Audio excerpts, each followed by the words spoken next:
Okay, tell me your name, spell it, and your title. Dan Tokaji, last name is spelled Tokaji.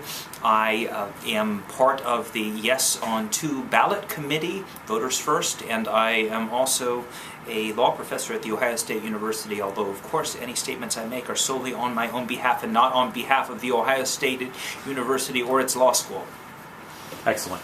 Okay, 5 minutes or less in layman's terms. Explain to me how Issue 2 would work if it's approved and why it's better than the current system we have.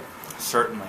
So Issue 2, the Ohio Citizens Redistricting Initiative, would create a Citizens Commission to replace the extremely partisan system we have right now for drawing our district lines. Now, for the average voter, they may be wondering, why is this important to me? And the answer is because the way that district lines are drawn affects everything about how our system works. So whether it's schools, whether it's healthcare, whether it's guns, whether it is jobs, all of these things are affected by the way district lines are drawn.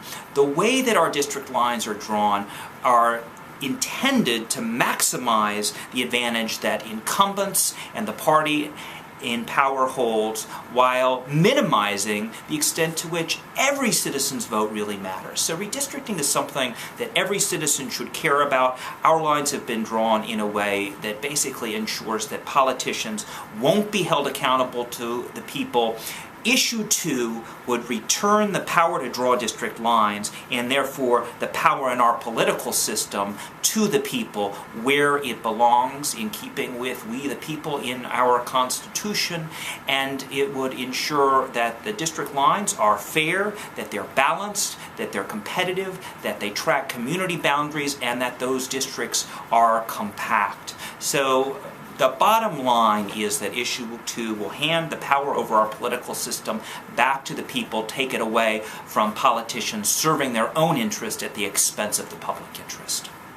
How would it work exactly? Tell me how this commission would be formed, who would be on it, how do they make the decision? The commission will consist of 12 citizens, and certain groups of people are excluded. Politicians are excluded. Paid lobbyists are excluded.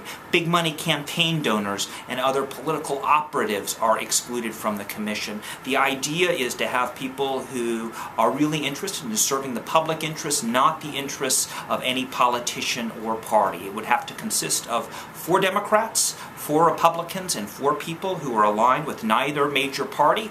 The panel, anybody who isn't disqualified would be eligible to apply to serve as a member of the Citizens Commission. A panel of 8 appellate judges would winnow down the pool of applicants to a smaller group of 42, from which the final 12 would ultimately be selected. And in drawing district lines, the Citizens Commission, the Ohio Citizens Redistricting Commission, would be required to consider 4 things. Fairness. We can't have districts that, in a state that's roughly 50-50, where 2/3 of those districts advantage one party. There'd have to be at least some competitive districts, so that we don't know the outcome of virtually every race in advance of the general election. The districts would have to track community boundaries, that is, city and county boundaries, and finally the districts would have to be compact. So the commission would be responsible for ensuring that these 4 criteria are satisfied. It would begin its work immediately after this thing passes, so that we would have new districts in place to replace the ones that we have now, which are designed to maximize the advantage of incumbent politicians while keeping the people out.